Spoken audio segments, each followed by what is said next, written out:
Hello, everyone. Welcome to Marketing for ECP's webinar series. Today, we're going to be talking about why write a monthly blog. I'm Trudy Charette. I'm one of the co-founders of Marketing for ECPs. I'm going to be your host and facilitator today. I'm pretty excited about this topic. One reason is that I'm excited is because I think people and practices really don't understand how powerful monthly blogging can be for your practice. And I'm here today with our main speaker, our only speaker, and that's Kaya Pankhurst. Hi, Kaya. Kaya is our not only senior content writer. Kaya's been with us for years, writing content for eye care practices across North America. She's now the manager of content, and that means she has a bunch of content writers, copywriters underneath her, writing content, and she trains them how to write proper content for eye care. So pretty excited. Kaya, tell them a little bit about what you do every day. Sure. It's evolved in my career with marketing for ECPs. At first, it was really writing eye care blogs and websites day in, day out, which I always really loved because I got to learn so much about biology and medical science in general and all of that. And now, much like you said, I manage and coach and train a team of content writers. There's some mentorship in terms of keeping them up to date on latest treatments for like myopia control methods or dry eye treatments. And there's also just the general research of making sure that we are representing ECPs in the best possible way. Great. Yeah. Before we jump into this webinar, just let everybody here know that number one, I'm monitoring the chat box. So if you have a question for myself or Kaya during this talk, and it's going to be about 20 minutes, feel free to write it in the chat feature.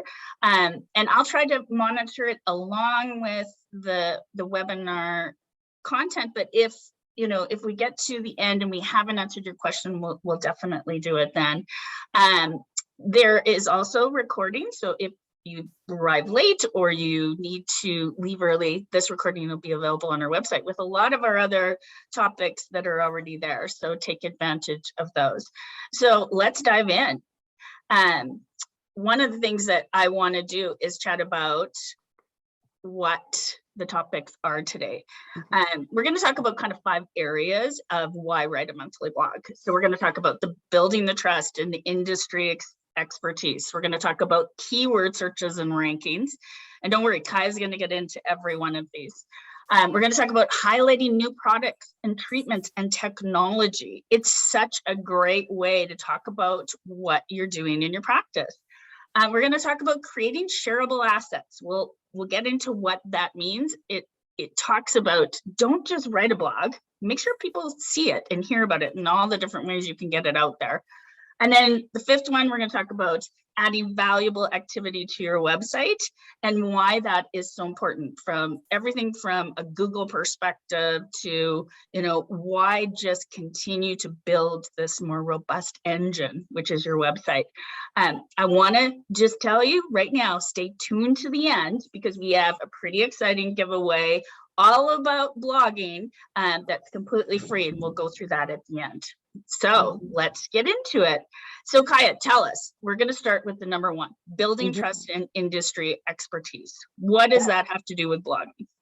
Yeah, so we trust people who teach us. That's instilled in us since we're kids. If we ask a teacher or a parent if Santa's real and they say yes, we're like, oh, okay, well, I've learned everything else I know from this person, so obviously it must be true. I like to use the example of the Mythbusters or Bill Nye the Science Guy.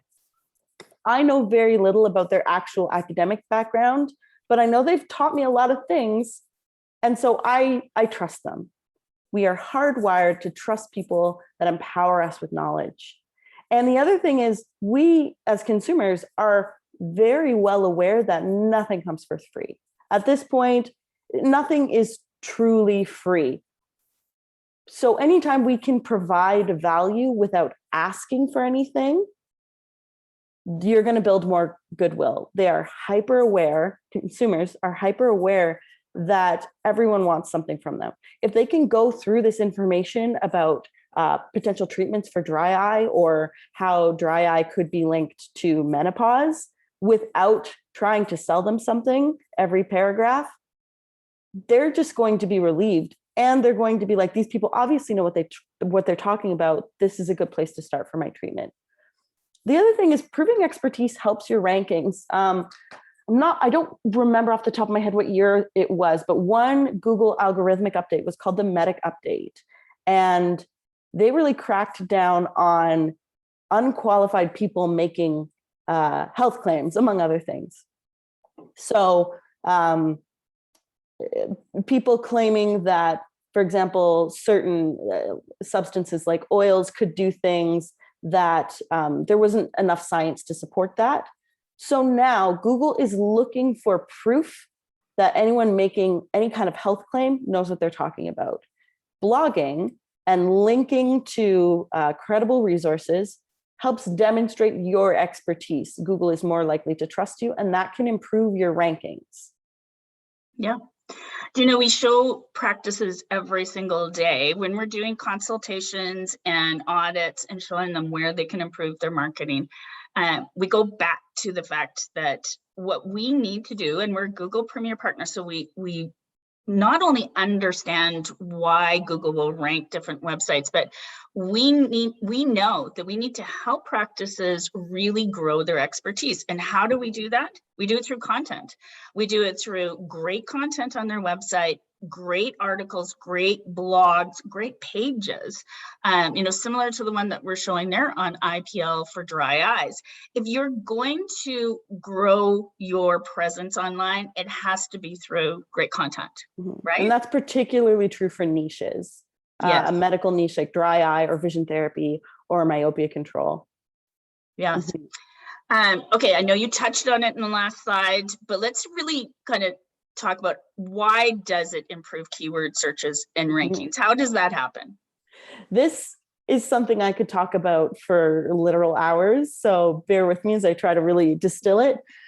The reality is every time you type something into Google, you are asking a question, and Google's entire function, its entire purpose is to answer that question. So in the screenshot we've got here, the search term is contact lenses for astigmatism Brooklyn.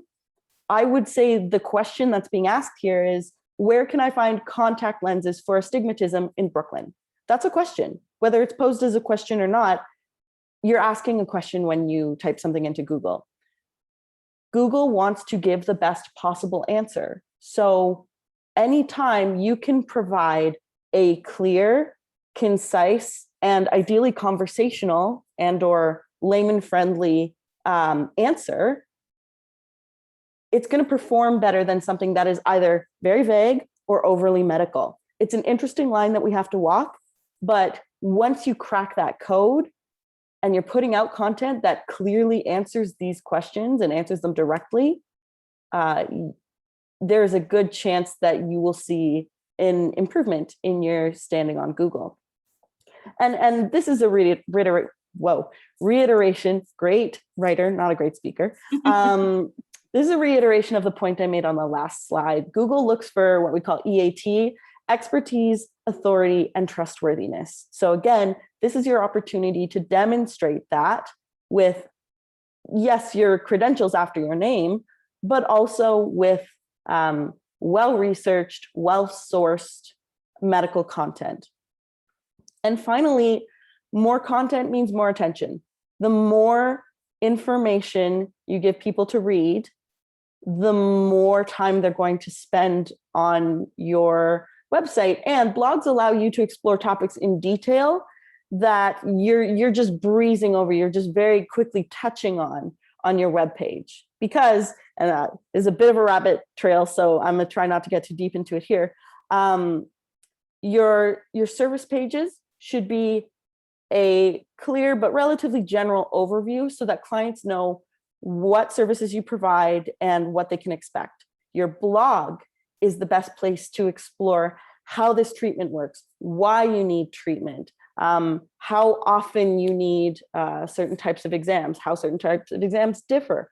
So then you have the ability to link between those pages and those blogs, and that kind of internal linking also improves your SEO standing.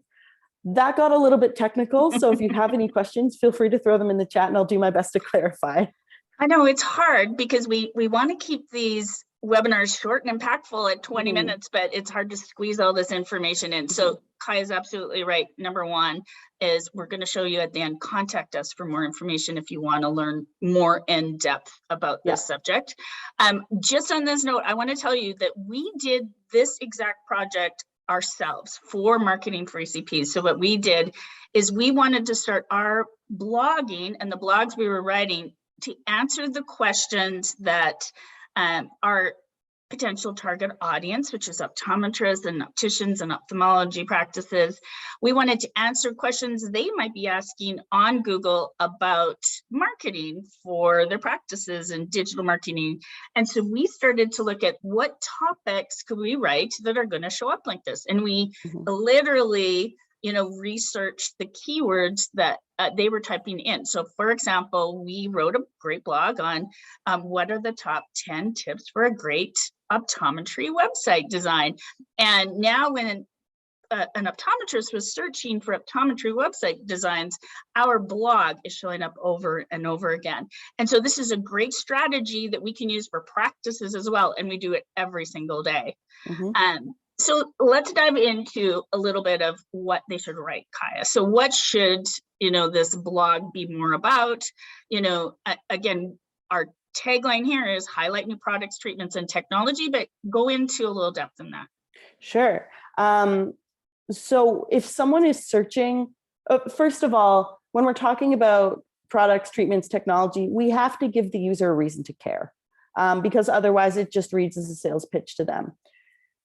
And so it's not necessarily enough to say, hey, we offer LipiFlow now.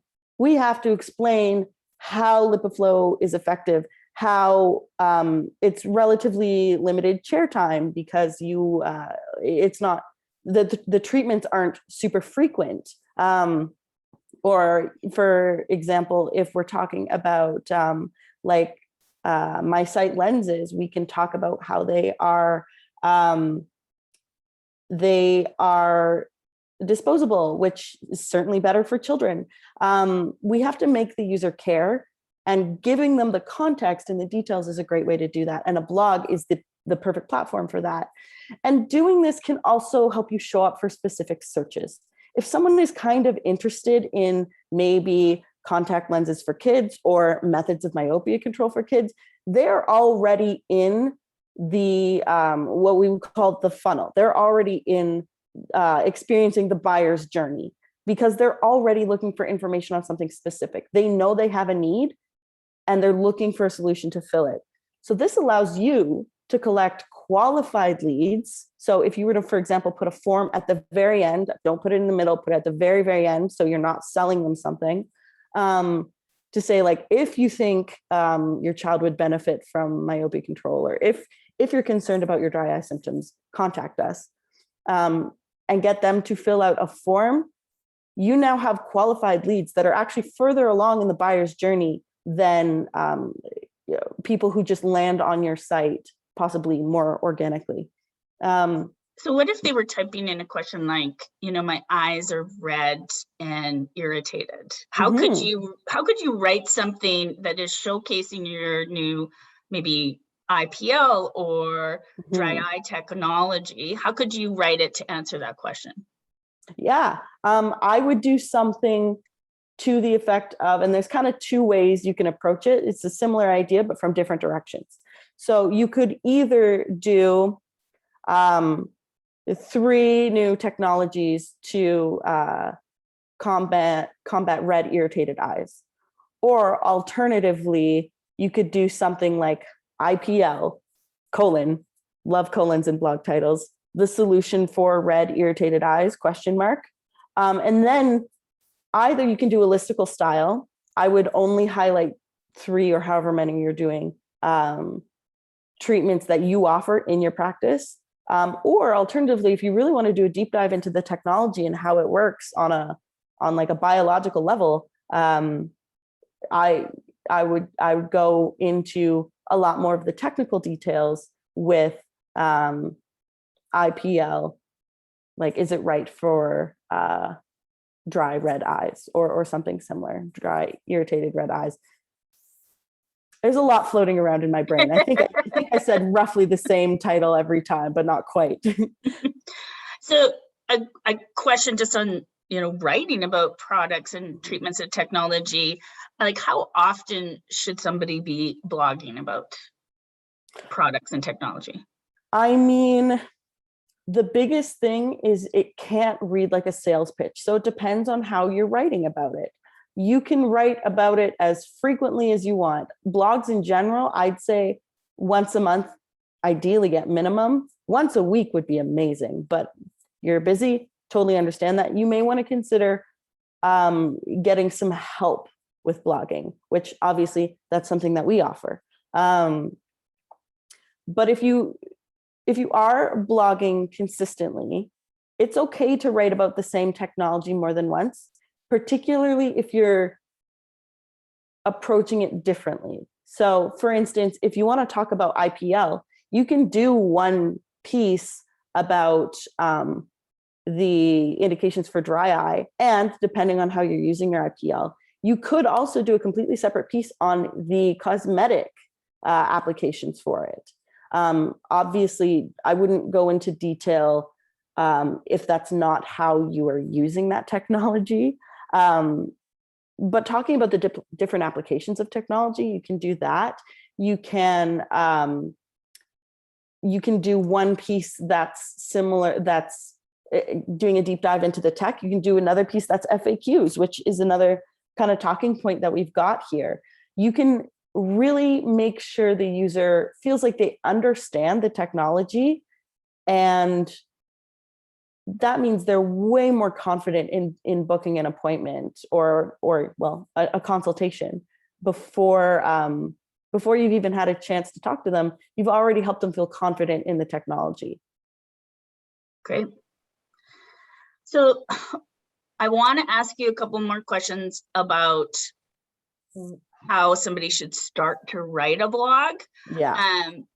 So do you want to chat about that now, or do you want to talk about the shareable assets first?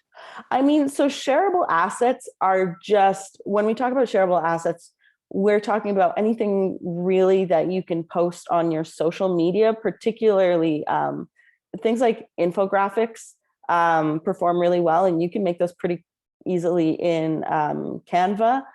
But generally posting anything, including linking to your blogs and giving sort of a synopsis about what you're going to be talking about in a blog, that's a great thing to share on social, because consumers use social media as a research tool a lot. It's also just a great way to get more eyes, more traffic to those pieces, and it's free advertising. So real simple overview of those parts. Well, and just to talk a little bit about sharing your blog. So, the biggest thing is digital marketers. What we want to do is we want to take a piece of content and like that and really make sure everybody hears about it. So we want to share it on social. So you can see this particular blog post that we made for a practice in San Mateo, California, is we also created a social post. But then we boosted it, so it got out to more of the geography and followers. Then we also made it into an ad, so we could talk even more about, the specific topic in that post. Then we grabbed the same images and the links and some of the content and put it into their most recent email blast. And so it was all about how can we just get this out to, number one, all their current patients, and really talk about this specific blog topic, but then how can we, potentially target other patients who don't even know about this practice? So it's all about, getting more eyes on this content. Couldn't have said it better myself. So, okay. So before we dive into this, I think everybody would love a couple tips, because you are a writer. Is what would be your tip to sitting down and starting to write a blog? Yeah. So topic generation is something people really struggle with. One of the best places to start is, what are the questions you're answering over and over and over again? If you were a patient, and this is tricky because you need to step out of your eye care practitioner brain and into more of a layman's brain. If you were a patient, what would your questions, particularly about like treatments and technology, what would those questions be? What would you be worried about? What would you want to know? What are some issues that people are falling into and they don't even know? Like an example would be people using Visine when their eyes are irritated. That's not going to help them, but they don't know better. That's information that they need. And then the other best tip I can give is, don't just start writing, plan out your piece first. Start with your headlines. And your headlines should just be clear and say exactly what's going to be in that section. So plan it out with your headlines, and then you can fill it all out then after you've planned those pieces out. And that'll just ensure that your piece has a logic to it. It's not rambling, it's organized, and it is optimized for web, because web users do not read content in its entirety, which is devastating for a writer, but true. They scan it. So we need to make it easy to scan, and headlines that are clear and obviously dictate what is in that section. That is the absolute best way to make your content readable. That's good. Well, we've almost used up our time already. Mm-hmm. So I'll let you quickly run through this last slide, and then I'm going to give a giveaway. Great. So just really quickly, anytime someone interacts with your website, Google is paying attention. And if they think the users had a good experience on your website, they are more likely to suggest your website to other users, which means you would rank more highly. So the more time they spend on your website, like reading a blog, the better you'll do. The more people come to you for answers to their questions, the better you will do. The more users click from a page to a blog, or from a page to another page, or from one blog to another blog, the more Google will value your website. So if you can get, keep, and I guess further intrigue users, Google will be very interested in what you have to say. Google loves content. Google loves content. But wait, there's more. We want to give you something to really help you get blogging. First off, we offer a free website, Google ranking and social media audit, and we can really help you look and see, if you are doing some blogging, are you doing it, right? Is it getting you some of that traction? But we also made you a couple of downloads, and they are available right now on marketingforecps.com. So one is 52 blog topic titles, so you've got 52 weeks if you want some inspiration on what you can start blogging on. And then we also put together, and this was Kaya, she put together an actual how to write a blog download. So if you're worried at all about trying to get started, download that. It'll get you going right away.